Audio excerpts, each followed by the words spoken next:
Et salut à tous, j'espère que vous allez bien. Alors, on va faire un petit tour du côté des news as de la semaine. Il y a pas mal de choses à se mettre sous la dent, hein. On a eu pas mal d'annonces, principalement du côté Intel, côté GPU, mais on a aussi quelques autres trucs intéressants du côté d'AMD et d'NVIDIA. On y va, c'est parti.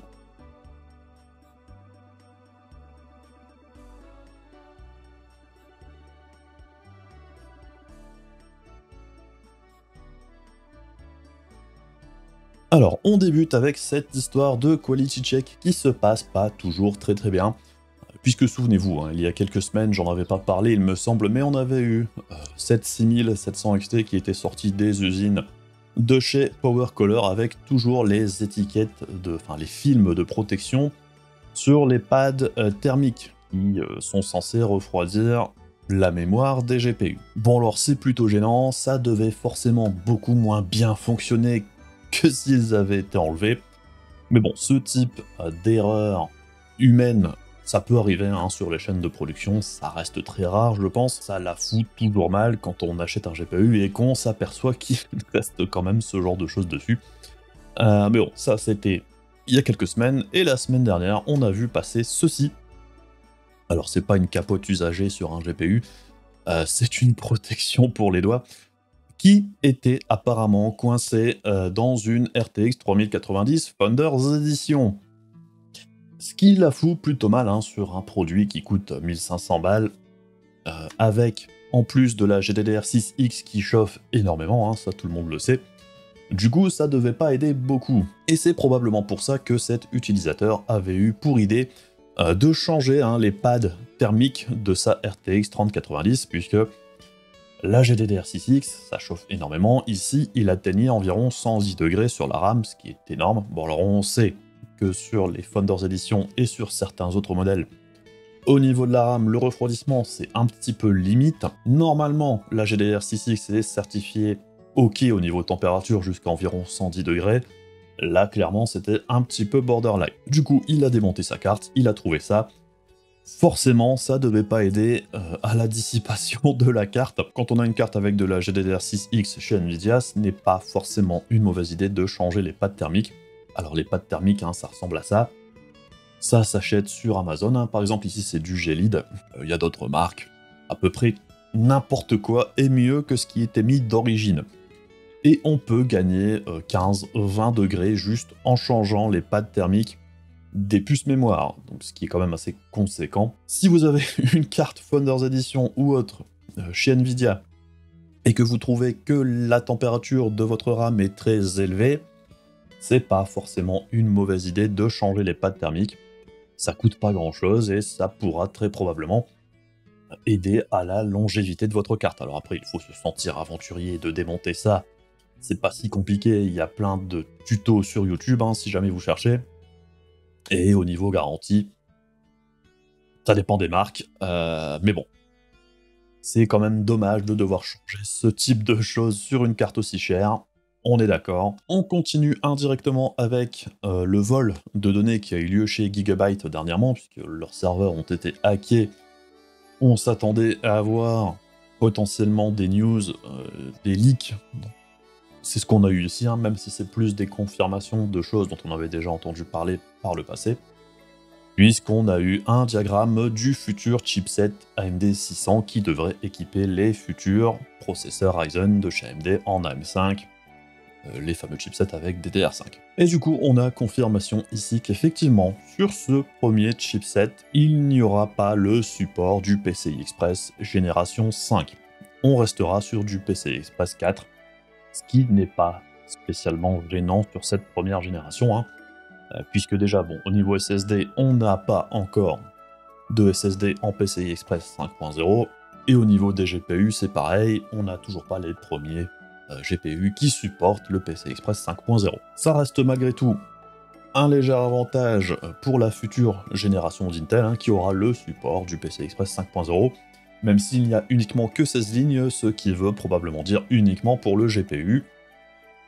Au global, ça devrait pas changer grand chose sur cette première génération de processeurs et de cartes mères chez les deux marques. Alors il y a un côté financier dans l'histoire, hein, et il y a aussi un côté, ça laisse de la marge d'amélioration pour les futurs chipsets, et donc de donner une raison de racheter des cartes mères plus tard. C'est un petit peu la même stratégie qu'AMD est en train de déployer pour ses futurs processeurs.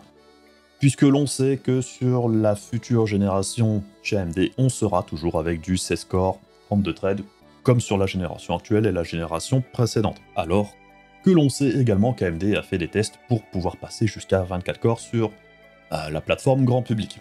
Pourquoi ils ne le font pas? Tout simplement parce que dans un premier temps, ils estiment que la future génération d'Intel n'est pas assez menaçante pour devoir apporter plus de corps sur leur future architecture. Mais ça laisse aussi du coup à AMD tout loisir de sortir plus tard un chipset plus complet avec le PCI Express 5.0 et également des processeurs avec plus de corps si le besoin s'en fait ressentir.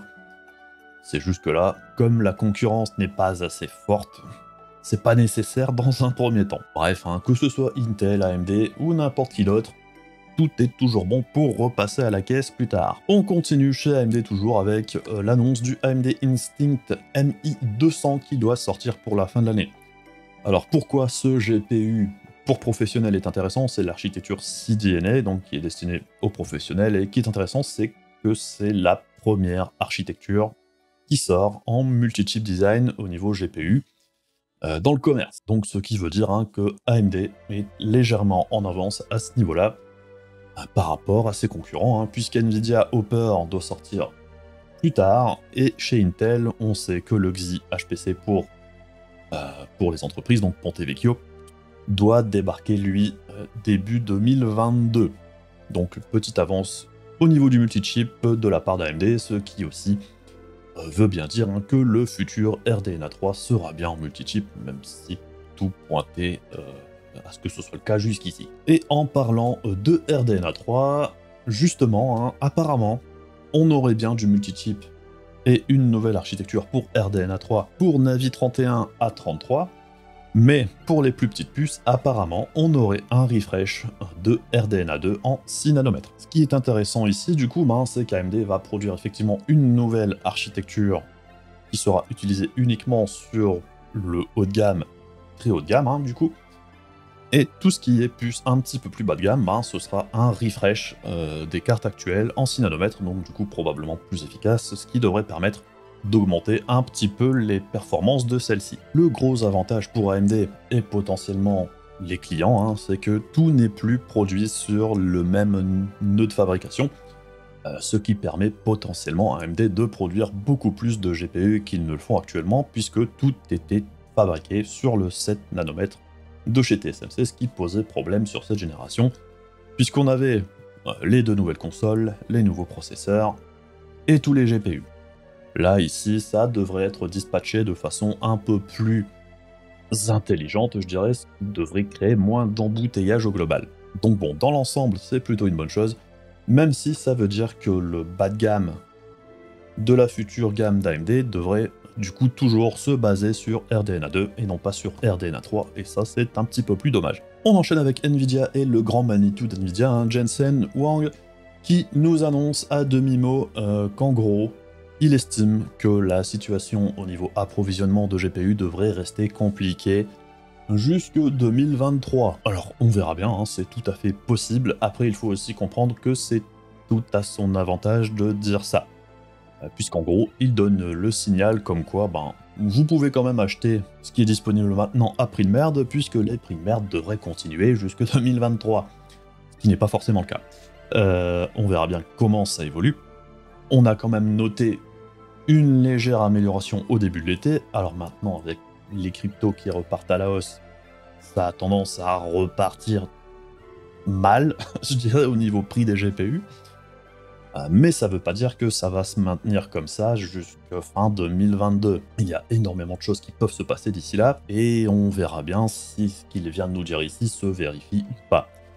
Alors après, j'avoue que cette annonce, ça me fait un petit peu sourire, puisqu'à côté de ça, en même temps, on a eu les résultats d'NVIDIA sur le dernier trimestre, et on a eu en gros une augmentation du chiffre d'affaires de 282% d'une année à l'autre. Tout va bien, on vend énormément de GPU, Donc un second trimestre record, puisqu'on a une augmentation de 85% par rapport à l'année précédente, et une augmentation de 11% par rapport au trimestre précédent, qui était déjà un record. Donc ça se passe plutôt pas mal.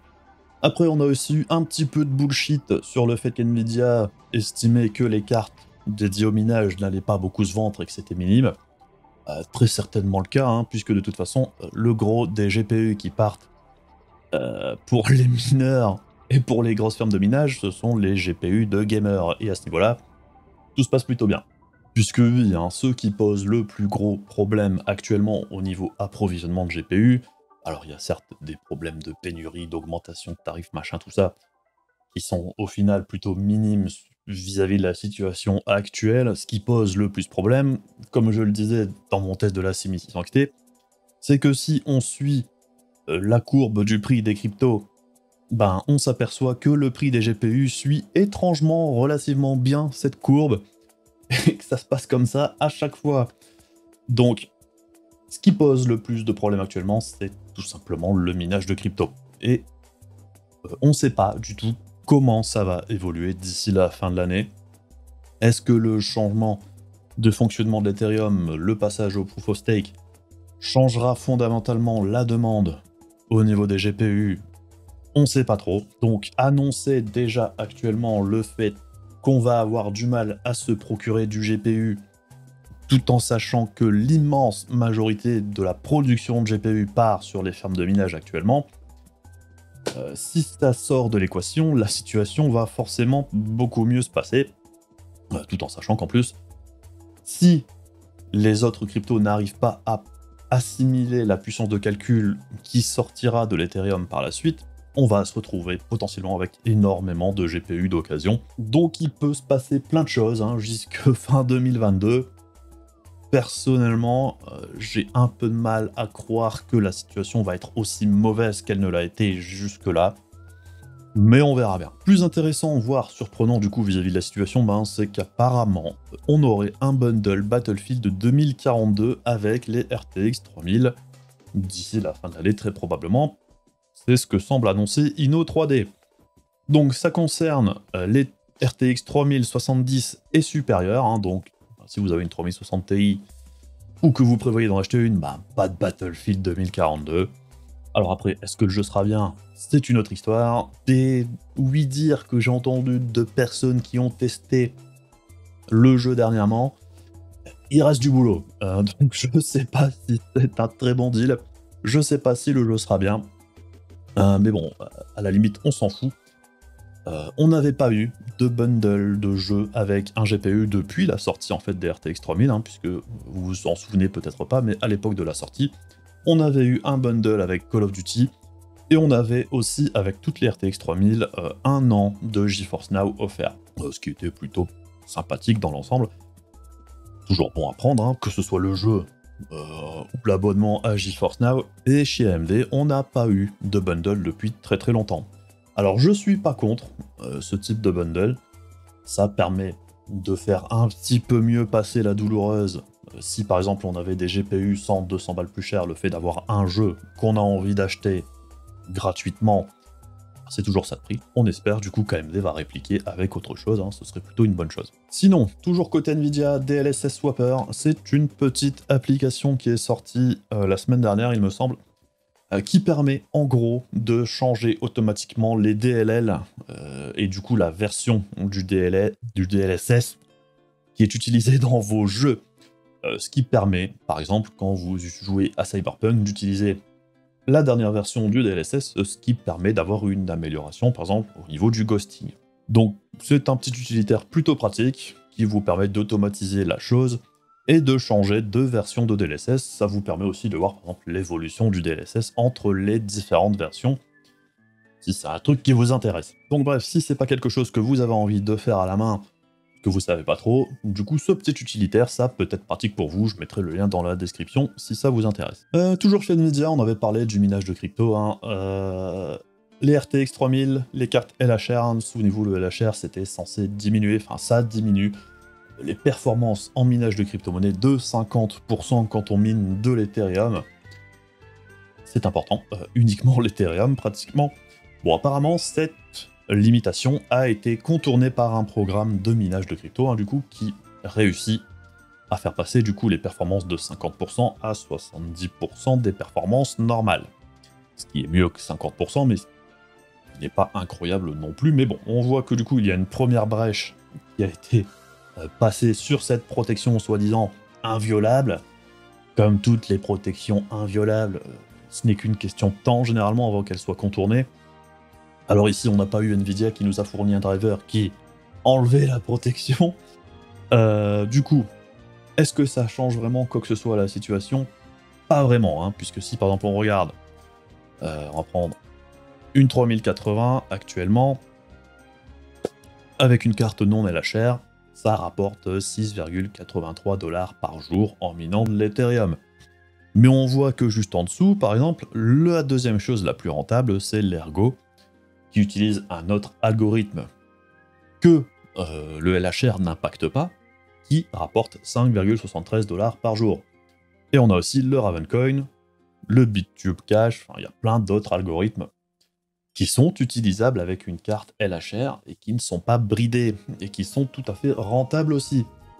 Du coup, pour un mineur, acheter une carte LHR, c'est certes un petit peu moins rentable qu'une carte non LHR, mais c'est pas la fin du monde non plus, ça reste intéressant. Donc, est-ce que cette news va avoir un impact quelconque sur la demande en GPU LHR? Je dirais que non, simplement. Enfin bref, on passe maintenant du côté d'Intel, puisque c'était ce qui était le plus intéressant cette semaine au global, hein. C'est qu'Intel a enfin donné un nom pour sa future gamme de GPU grand public. Jusqu'ici, on connaissait Xi, on savait que la puce qui allait équiper les futures cartes graphiques grand public, les puces hautes performantes, c'était le DG2. J'ai fait une vidéo dessus. Alors, en gros, hein, on n'a pas vraiment appris quoi que ce soit de vraiment nouveau, en dehors du fait que ce DG2 sera produit chez TSMC sur le nœud 6 nanomètres, qui du coup va faire en sorte qu'Intel va être le premier à arriver sur le marché des GPU avec ce procédé de fabrication. Et c'est intéressant qu'Intel, hein, du coup, choisisse de passer par TSMC plutôt que de passer par ses propres usines pour fabriquer du GPU. Alors il y a des histoires sur le fait qu'Intel soit toujours un petit peu à la bourre au niveau de ses propres procédés de fabrication. Du coup, c'est pas déconnant qu'ils passent par TSMC qui est un petit peu en avance pour fabriquer du GPU, du coup ça leur permet peut-être d'être plus efficace. Il y a plein de raisons qui font qu'Intel a choisi de passer par un autre partenaire, mais c'est la première fois qu'ils le font, du coup c'est intéressant. Donc au niveau des specs, de ce qu'on en sait, ça n'a pas changé. Ce qui est intéressant aussi, c'est qu'on a eu confirmation qu'il y aurait bien le Xi SS, hein, qui est un équivalent du DLSS de chez Nvidia, et qui est apparemment encore plus intéressant, c'est que ce serait un standard ouvert, un petit peu comme AMD l'a fait avec son FSR. Donc ce Xi SS devrait fonctionner sur la gamme Intel, mais également chez AMD et chez Nvidia. Ce qu'on a appris aussi, hein, du coup, c'est que la gamme GPU grand public d'Intel s'appellera Arc. Donc on avait Radeon chez AMD, GeForce chez Nvidia. Chez Intel, ce sera Arc. Et au niveau des noms de code des GPU, ils ont donné des noms. Jusqu'ici, DG2, c'était DG2. Apparemment, la puce qui équipe le DG2, donc le Xi HPG, ça s'appelle maintenant Alchemist. Le Xi 2, donc la prochaine génération, ce sera Battlemage. Le Xi 3, ce sera Celestial. Et le Xi 4, ce serait Druid.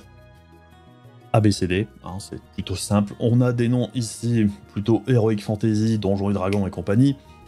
On peut s'attendre à ce que la 5e génération s'appelle Enchanteur, Élémentaliste, ou j'en sais rien, mais ce sera un truc du genre, hein, du coup.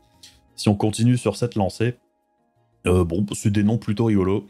Et plutôt surprenant, hein, de voir Intel donner des noms comme ça pour ses GPU, mais après tout, pourquoi pas, hein. Mais c'est pas impossible qu'on retrouve dans le marché, du coup, le Xi Arc Alchemist sur la boîte, on verra bien. Donc le fameux Xi SS dont on parlait juste avant, je trouve que ce soit une bonne chose, que ce soit un standard qui soit amené à être compatible avec le plus de GPU possible, hein. Apparemment, ça débuterait avec l'architecture Pascal, donc les GTX 1000 chez Nvidia, chez AMD avec Navi, ce qui veut dire que c'est un petit peu moins compatible que le FSR, mais quand même malgré tout beaucoup plus ouvert que le DLSS qui reste du coup cantonné au RTX de chez Nvidia. On verra si Nvidia va réagir ou pas, hein, du coup, puisque ça fait deux autres technologies concurrentes qui essayent de faire globalement la même chose, c'est-à-dire un upscaling, et qui le font plus ou moins bien ou plus ou moins efficacement, surtout quand on sait hein, que le DLSS, en réalité, même si une partie des calculs sont faits sur les Tensor Core des RTX actuellement, ça n'a pas toujours été le cas. La version 1.9, il me semble, ça pouvait fonctionner avec n'importe quel GPU au global en fait. C'est juste que c'était aussi une façon pour Nvidia de bloquer le DLSS à sa propre architecture et à ses propres GPU, puisque ce sont les seuls à avoir des Tensor Core. Mais du coup, Intel ici démontre qu'on peut faire un équivalent du DLSS qui fonctionne globalement de la même façon, qui a la même approche au global, et qu'on n'a pas besoin de Tensor Core pour les faire fonctionner.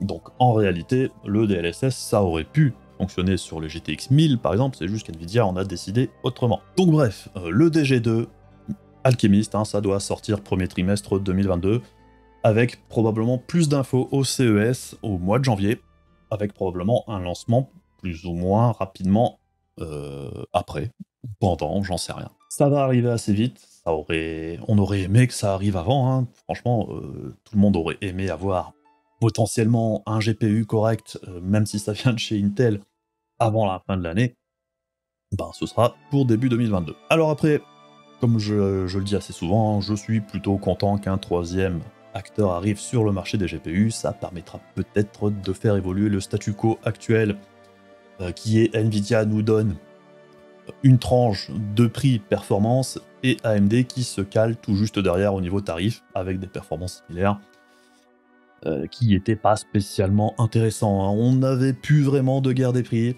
Ça, c'était fini depuis qu'AMD avait globalement rattrapé son retard au niveau des performances. Déjà sur la génération précédente, hein, les 5700 XT et 5600 XT étaient intéressantes, mais au niveau placement tarifaire, c'était moins agressif qu'auparavant. Là, ça s'est encore accentué sur cette génération-ci, avec tous les autres problèmes que l'on connaît. On verra du coup si l'arrivée d'un troisième acteur permet de faire bouger un petit peu les lignes. Que ce soit Intel qui soit agressif, même si ça paraît très surprenant de la part d'Intel. Hein. Intel n'ont pas l'habitude de brader leurs produits, même s'ils ne sont pas toujours très bons. On a vu sur la génération 11 chez Intel que bon, c'était quand même très cher pour des performances quand même moindres que la concurrence. Sur le haut de gamme, hein, sur le bas de gamme, ils sont toujours plus intéressants qu'AMD actuellement. Donc on verra comment Intel se positionne, principalement au niveau tarifaire. Je suis très curieux de voir les performances de ce futur GPU. J'attends vraiment impatiemment de voir ce que ça va donner. Après, ce qui est potentiellement gênant, c'est qu'on aura Intel, Nvidia et AMD apparemment chez TSMC pour la fabrication des futurs GPU, puisque apparemment Nvidia retournerait chez TSMC puisqu'ils sont chez Samsung actuellement. Alors on sait que TSMC a une avance technologique sur Samsung, c'est plutôt normal qu'Nvidia revienne chez eux, puisqu'apparemment Samsung sont toujours un peu à la bourre. Est-ce que ça posera des problèmes de production, enfin de quantité? Ça dépend, hein, puisque au global, ce qui pose le plus problème, c'est le fait de pouvoir réserver des capacités de production chez TSMC. On sait que tout le monde produit chez TSMC quasiment à l'heure actuelle, et c'est un peu une situation de monopole, ce qui est plutôt problématique. Alors on sait que TSMC sont en train de faire de nouvelles usines un peu partout, mais c'est pas pour tout de suite. L'an prochain, du coup, on aura les 3 marques chez eux. C'est pas pour autant qu'on reconnaîtra la même situation qu'actuellement. Hein. Comme on l'a vu précédemment chez AMD, on va scinder un petit peu la production sur 2 lignes de prod différentes, là où actuellement on avait les consoles, les processeurs et tous les GPU. Et clairement, la priorité a été donnée aux consoles et aux processeurs, et non pas aux GPU. Sur la génération suivante, on sait que les processeurs, ce sera le 5 nanomètres avec les GPU haut de gamme en 5 nanomètres, et le 6 nanomètres devrait être réservé à l'IO-Die des processeurs, et apparemment au GPU un petit peu plus bas de gamme. Chez Nvidia, on ne sait pas comment ça va se dispatcher. Est-ce qu'on aura également le très haut de gamme chez TSMC avec le reste de la production chez Samsung? C'est possible. il peut se passer plein de choses différentes en fait, hein. Et chez Intel, concrètement, ils ne produisent que les GPU chez TSMC, donc on verra bien ce qui nous arrive au global sur le marché, même si je pense que le fait qu'il y ait plus d'acteurs, ça permettra très probablement d'avoir plus de GPU au global. Donc bref, j'essaye de rester assez optimiste sur le fait que la situation s'améliore d'ici l'année prochaine, hein. Concrètement, j'espère que ça va aller mieux pour la fin de l'année. Ça suit très fortement la courbe des cryptos, donc on verra si le fait que l'Ethereum change de façon de fonctionner a un vrai impact. Normalement, ça devrait. La question, c'est quand. La première marche a été amorcée dernièrement avec la dernière mise à jour de l'Ethereum. On verra si ça continue par la suite. J'ai beaucoup de mal à penser que les autres cryptos aient la capacité d'absorber la puissance de calcul qui est balancée sur l'Ethereum actuellement une fois que celui-ci aura disparu. Donc je pense qu'il est très probable qu'on retrouve beaucoup de GPU sur le marché de l'occasion aussi à ce moment-là. Mais on verra bien, hein, on verra bien. Il va se passer beaucoup de choses, ça va être intéressant, hein. Cette année 2022 devrait être bien différente de l'année 2021. On aura un lancement de processeur chez Intel pour la fin de l'année ici, plus un lancement de GPU dans la foulée derrière. Chez AMD, on s'attend à quelque chose au milieu de l'année au niveau GPU, pour les processeurs également d'ailleurs. On devrait avoir un refresh des Ryzen pour la fin de l'année, pour mettre en face de la nouvelle architecture d'Intel. Donc on devrait avoir un dernier boost de performance sur la plateforme AM4 avant de passer à la M5. Et chez Nvidia, aux dernières rumeurs, hein, les RTX Super, pour le début de l'année 2022 également, hasard du calendrier, avec un lancement de la génération suivante pour la fin de l'année, comme il est très souvent le cas chez Nvidia dernièrement, hein, c'est une annonce vers le mois de septembre, une sortie septembre-octobre, c'est ce qui s'est passé sur les quelques dernières générations. On serait à peu près 2 ans après la sortie d'Ampère, paraît plutôt logique. Donc bref, ça va être une année assez chargée. Donc c'est tout pour moi pour aujourd'hui, hein. Comme d'habitude, n'hésitez pas à faire des trucs casse-couilles YouTube si cette vidéo vous a intéressé, ça aide la chaîne. N'hésitez pas à faire coucou sur le Discord, à passer sur le stream, tout ça. Et puis, prenez soin de vous, je vous dis à la prochaine, des gros bisous, salut!